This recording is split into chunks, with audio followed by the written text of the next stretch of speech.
Good morning everyone, welcome to J L Jharkhand live, Jharkhand number 1 YouTube study channel. दोस्तों आज है 27 नवंबर और हम लोग यहाँ पर आज 27 नवंबर के झारखंड के महत्वपूर्ण करेंट अफेयर के क्वेश्चंस देखने वाले हैं। तो अगर आप झारखंड लाइव चैनल में अगर नए हैं तो सबसे पहले चैनल को जरूर सब्सक्राइब कर लीजिए और साथ ही जो बेल आइकन बना हुआ है उसको प्रेस कर लीजिए ताकि आगे का जो भी अपडेट्स आएगा, वीडियो आएगी, नोटिफिकेशन सबसे पहले आपको यहाँ पर मिल जाया करेगी। तो दोस्तों चैनल को जरूर सब्सक्राइब कर लीजिए और पीडीएफ के लिए आप हमारे टेलीग्राम ग्रुप में ज्वाइन कर लीजिए। वीडियो के नीचे आपको डिस्क्रिप्शन में लिंक मिल जाएगी, आप वहां पर क्लिक कर हमारा टेलीग्राम ग्रुप ज्वाइन कर सकते हैं। डेली शाम के 7 बजे वहां पर पीडीएफ जो प्रोवाइड कर दी जाती है, तो पीडीएफ के लिए आप हमारे टेलीग्राम ग्रुप में ज़रूर ज्वाइन कर लीजिए। तो चलिए हम लोग यहाँ पर आज 27 नवंबर के झारखंड के महत्वपूर्ण करेंट अफेयर के क्वेश्चंस देखते हैं। तो यहाँ पर आज का पहला प्रश्न है, झारखंड में पहली बार लक्ष्य आधारित बजट किस वित्तीय वर्ष में पेश किया जाएगा? तो इसका सही आंसर जो होगा यहाँ पर ऑप्शन नंबर ए इज बिल्कुल सही आंसर हो जाएगा।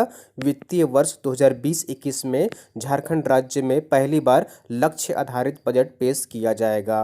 तो ऑप्शन नंबर ए इज बिल्कुल सही आंसर हो जाएगा यहाँ पर। चलिए हम लोग यहाँ पर सारे महत्वपूर्ण फैक्ट्स यहाँ पर देख लेते हैं, ये लक्ष्य आधारित बजट क्या है।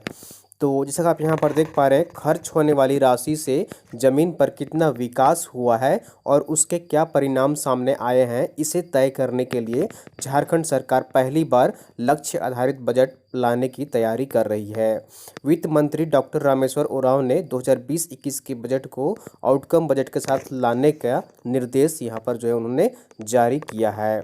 उसके बाद यहाँ पर देख लीजिए, इससे पहले जो है यहाँ पर दिल्ली सरकार और असम की सरकार जो है वो ऐसा कर चुकी है। तो लक्ष्य आधारित बजट जो है इससे पहले दिल्ली सरकार और असम सरकार ऐसा कर चुकी है। तो ऑप्शन नंबर ए इज बिल्कुल सही आंसर हो जाएगा। झारखंड में पहली बार लक्ष्य आधारित बजट वित्तीय वर्ष 2020-21 में लाया जाएगा। चलिए अगले प्रश्न की ओर चलते हैं और अगला प्रश्न है यहाँ पर, भारतीय क्रिकेट टीम के पूर्व कप्तान महेंद्र सिंह धोनी अपने प्रोडक्शन हाउस धोनी एंटरटेनमेंट के बैनर तले किस फिल्म वेब सीरीज के मुख्य किरदार निभाएंगे? तो इसका सही आंसर जो होगा यहाँ पर ऑप्शन नंबर बी इज बिल्कुल सही आंसर हो जाएगा। इस वेब सीरीज का जो नाम है वो अघोरी है। क्या है? अघोरी है, जो कि भारतीय क्रिकेट टीम के पूर्व कप्तान महेंद्र सिंह धोनी है, जो कि अपना एक प्रोडक्शन हाउस है उनका, जो कि धोनी एंटरटेनमेंट के नाम से है, और उसी के बैनर के तले वे एक फिल्म अब यहाँ पर शूटिंग करेंगे। वेब सीरीज के मुख्य किरदार वो निभाएंगे और इस वेब सीरीज की जो फिल्म का नाम होगा वो होगा यहाँ पर अघोरी। तो ऑप्शन नंबर बी इज बिल्कुल सही आंसर हो जाएगा। चलिए हम लोग यहाँ पर सारे महत्वपूर्ण फैक्ट्स यहाँ पर देख लेते हैं। तो जैसा कि आप यहाँ पर देख पा रहे हैं, महेंद्र सिंह धोनी अब एंटरटेनमेंट इंडस्ट्री में भी दखल बढ़ाने जा रहे हैं। उनकी कंपनी ने 2 साल पहले IPL team Chennai Super Kings पर एक डॉक्यूमेंट्री भी बनाई थी। अब वह एक metrological science fiction web series बनाने जा रहे हैं। इसके बाद यहाँ पर देख लीजिए, धोनी इस वेब सीरीज के प्रोड्यूसर होंगे। इस वेब सीरीज का नाम है अघोरी। ठीक है, प्रोड्यूसर जो होंगे वे महेंद्र सिंह धोनी ही होंगे, जो एक पुस्तक पर आधारित है। तो यह जो वेब सीरीज होगी अघोरी एक पुस्तक पर आधारित है और यह पुस्तक अभी बाजार में नहीं आई है, उपलब्ध नहीं हो पाई है, अभी यह पुस्तक छपी भी नहीं है। तो इस पर आधारित है यह वेब सीरीज फिल्म अघोरी, जिसमें कि लीडिंग रोल में जो होंगे वे महेंद्र सिंह धोनी होंगे। तो ऑप्शन नंबर बी इज बिल्कुल सही आंसर हो जाएगा। अगला प्रश्न है यहाँ पर, royal college of physician of Edinburgh द्वारा FRCP की मानद उपाधि से किसे सम्मानित किया गया है? तो इसका सही आंसर जो होगा यहाँ पर ऑप्शन नंबर ए इज बिल्कुल सही आंसर हो जाएगा। यह है डॉक्टर DK झा। कौन है? डॉक्टर DK झा हैं, जिन्हें यहाँ पर royal college of physician of Edinburgh द्वारा FRCP की मानद उपाधि से सम्मानित किया गया है। तो ऑप्शन नंबर ए इज बिल्कुल सही आंसर हो जाएगा। तो ये जो DK झा है वो रिम्स मेडिसिन विभाग के associate professor doctor DK Jha को royal college of physician of Edinburgh द्वारा FRCP की मानद उपाधि से सम्मानित किया गया है। तो डॉक्टर डीके झा जो है वो रिम्स मेडिसिन विभाग के, रिम्स जो कि रांची में स्थित है, रिम्स मेडिसिन विभाग के एसोसिएट प्रोफेसर हैं और इन्हें मानद उपाधि से सम्मानित किया गया है royal college of physicians of Edinburgh द्वारा। तो ऑप्शन नंबर ए इज बिल्कुल सही आंसर हो जाएगा। अब यहाँ पर रिम्स आया है, तो रिम्स के बारे में यहाँ पर देख लीजिए, इसकी स्थापना जो हुई थी वो वर्ष 1960 ईस्वी में हुई थी। ठीक है, इसका जो है नामकरण देख लीजिए, इससे पहले नामकरण जो है वो क्या था, तो 1960 से लेकर 1963 के बीच में इस रिम्स का जो नाम था वो Ranchi medical college and hospital था। उसके बाद फिर से नाम चेंज हुआ 1963 में, 1963 में, 1963 से लेकर 2002 के बीच में इस जो रिम्स का नाम था वो Rajendra medical college and hospital था, RMCH जिसे शॉर्ट में कहा जाता था। उसके बाद 2002 में फिर से नामकरण किया गया और 2002 में जो नामकरण किया गया वो Rajendra institute of medical and sciences इसका नाम रखा गया है। तो ये सारे महत्वपूर्ण फैक्ट्स यहाँ पर रिम्स से संबंधित याद रखिएगा। चलिए अगले प्रश्न की ओर चलते हैं और अगला प्रश्न है यहाँ पर, झारखंड के कितने जिलों को मुख्यालय रेल मार्ग से केंद्र सरकार द्वारा जोड़े जाने की परियोजना है। ठीक है, तो झारखंड के ऐसे कितने जिले हैं जो जिला मुख्यालय हैं उनको रेल मार्ग से जोड़ा जाएगा और केंद्र सरकार द्वारा एक परियोजना तैयार किया गया है। तो इसका सही आंसर जो होगा यहाँ पर ऑप्शन नंबर डी इज बिल्कुल सही आंसर हो जाएगा। राज्य के 24 जिलों को मुख्य रेल मार्ग से जोड़ा जाएगा और इसके लिए केंद्र सरकार ने एक परियोजना जो है यहाँ पर लॉन्च किया है। तो ऑप्शन नंबर डी इज बिल्कुल सही आंसर हो जाएगा, सभी जिलों को रेल मार्ग से जोड़ा जाएगा। चलिए हम लोग यहाँ पर सारे महत्वपूर्ण फैक्ट्स देख लेते हैं। तो झारखंड के सभी जिला मुख्यालय रेल मार्ग से जोड़े जाएंगे। इसके लिए केंद्र सरकार के साथ ज्वाइंट वेंचर में रेल परियोजनाएं शुरू की जाएंगी। ठीक है, तो राज्य के सभी जिलों को रेल मार्ग से जोड़ा जाएगा। इस संबंध में विकास आयुक्त की अध्यक्षता में गठित समिति की रिपोर्ट को मुख्यमंत्री हेमंत सोरेन ने मंजूरी प्रदान कर दी है। इस परियोजना में निर्माण में होने वाले खर्च केंद्र और राज्य की 50-50% हिस्सेदारी होगी।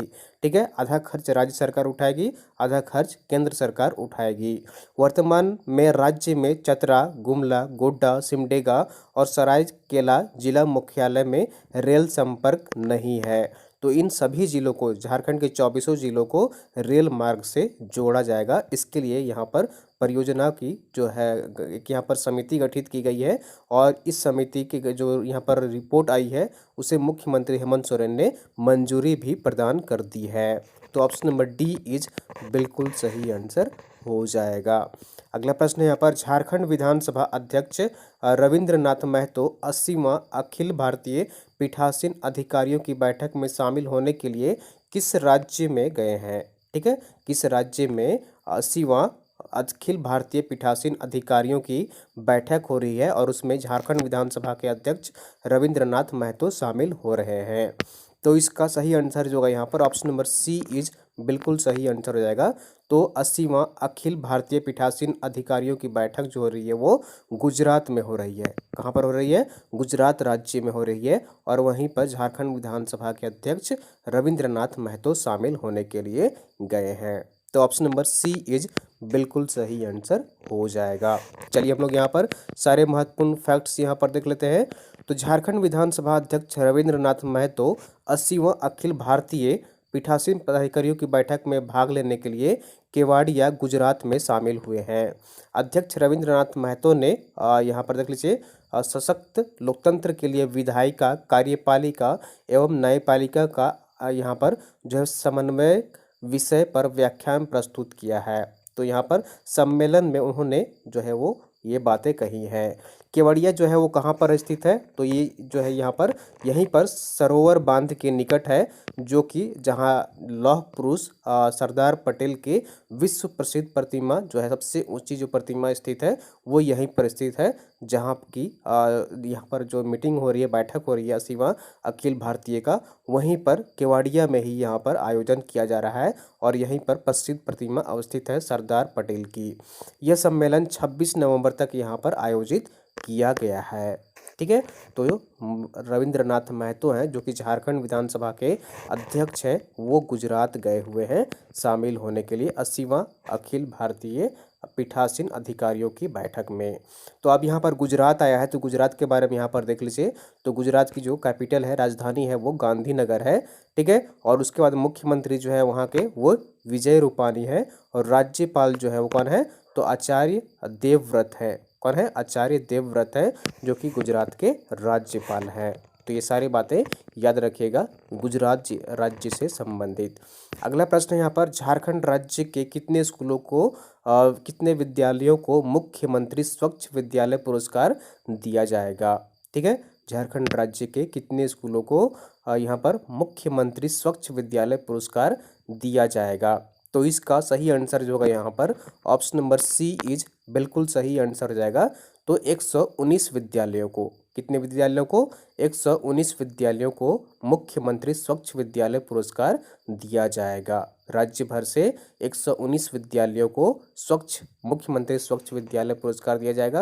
तो ऑप्शन नंबर सी इज बिल्कुल सही आंसर हो जाएगा। यहाँ पर जैसा देख पा रहे हैं आप, मुख्यमंत्री स्वच्छ विद्यालय पुरस्कार राज्य के 119 विद्यालयों को प्रदान किया जाएगा। उन्हें यह पुरस्कार स्वच्छता में उत्कृष्ट प्रदर्शन करने के लिए दिया जाएगा।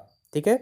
तो स्वच्छता में उत्कृष्ट प्रदर्शन करने वाले 119 विद्यालयों को पुरस्कृत किया जाएगा मुख्यमंत्री स्वच्छ विद्यालय पुरस्कार से। चलिए अगले प्रश्न की ओर चलते हैं, और आंसर ऑफ द डे है यहाँ पर। कल जो आपसे प्रश्न पूछा गया था पिछले वीडियो में, झारखंड में किसे पहली बार कौशल आचार्य अवार्ड 2020 से सम्मानित किया गया है। तो इसका सही आंसर जो होगा यहाँ पर ऑप्शन नंबर बी इज बिल्कुल सही आंसर हो जाएगा। तो ये है रश्मिता प्रधान। कौन है, रश्मिता प्रधान है, जिन्हें कौशल आचार्य अवार्ड 2020 से सम्मानित किया गया है, और झारखंड में इन्हें पहली बार तो यहाँ पर यह अवार्ड मिला है किन्हीं को। तो ऑप्शन नंबर बी इज बिल्कुल सही आंसर हो जाएगा। और आप लोगों ने मैक्सिमम लोग इसका सही आंसर कमेंट किए थे, जैसा कि मैं कमेंट बॉक्स में देख पा रहा था। तो यहाँ पर चलिए सारे डिटेल्स में हम लोग यहाँ पर देख लेते हैं। तो जैसा कि आप यहाँ पर देख पा रहे हैं, झारखंड के युवाओं को उच्च स्तरीय एवं गुणवत्तापूर्ण कौशल प्रशिक्षण देने के लिए गम्हरिया सरायकेला खरसावां की कौशल प्रशिक्षक रश्मिता प्रधान को कौशल आचार्य अवार्ड 2020 से सम्मानित किया गया है। कौशल विकास एवं उद्यमिता मंत्री महेंद्र नाथ पांडे द्वारा ऑनलाइन अवार्ड से सम्मानित किया है। ठीक है। तो यहाँ पर ऑनलाइन उन्हें यह पुरस्कार दिया गया है। और जैसा कि देख पा रहे हैं, कौशल विकास एवं उद्यमिता मंत्री महेंद्र नाथ पांडे द्वारा यहाँ पर उन्हें ऑनलाइन अवार्ड से सम्मानित किया गया है। कौशल आचार्य अवार्ड की शुरुआत कौशल विकास एवं उद्यमिता मंत्रालय ने वर्ष 2019 में इसकी शुरुआत की थी। ठीक है, वर्ष 2019 में शुरुआत की थी। इस वर्ष द्वितीय सम्मान समारोह के अवसर पर प्रशिक्षकों को अवार्ड दिया गया है। तो ऑप्शन नंबर बी इज बिल्कुल सही आंसर हो जाएगा। चलिए हम लोग यहाँ पर आज के प्रश्न देख लेते हैं। क्वेश्चन ऑफ द डे है, राज्य में कुपोषण समाप्त करने के लिए दीदी बाड़ी योजना की शुरुआत ग्रामीण विकास विभाग ने किसकी मदद से इस योजना की शुरुआत की है। तो ग्रामीण विकास विभाग द्वारा हाल ही में यहाँ पर दीदी बाड़ी योजना की शुरुआत की गई है राज्य में कुपोषण समाप्त करने के लिए। तो यह योजना जो शुरुआत की गई है वो किसकी मदद से की गई है।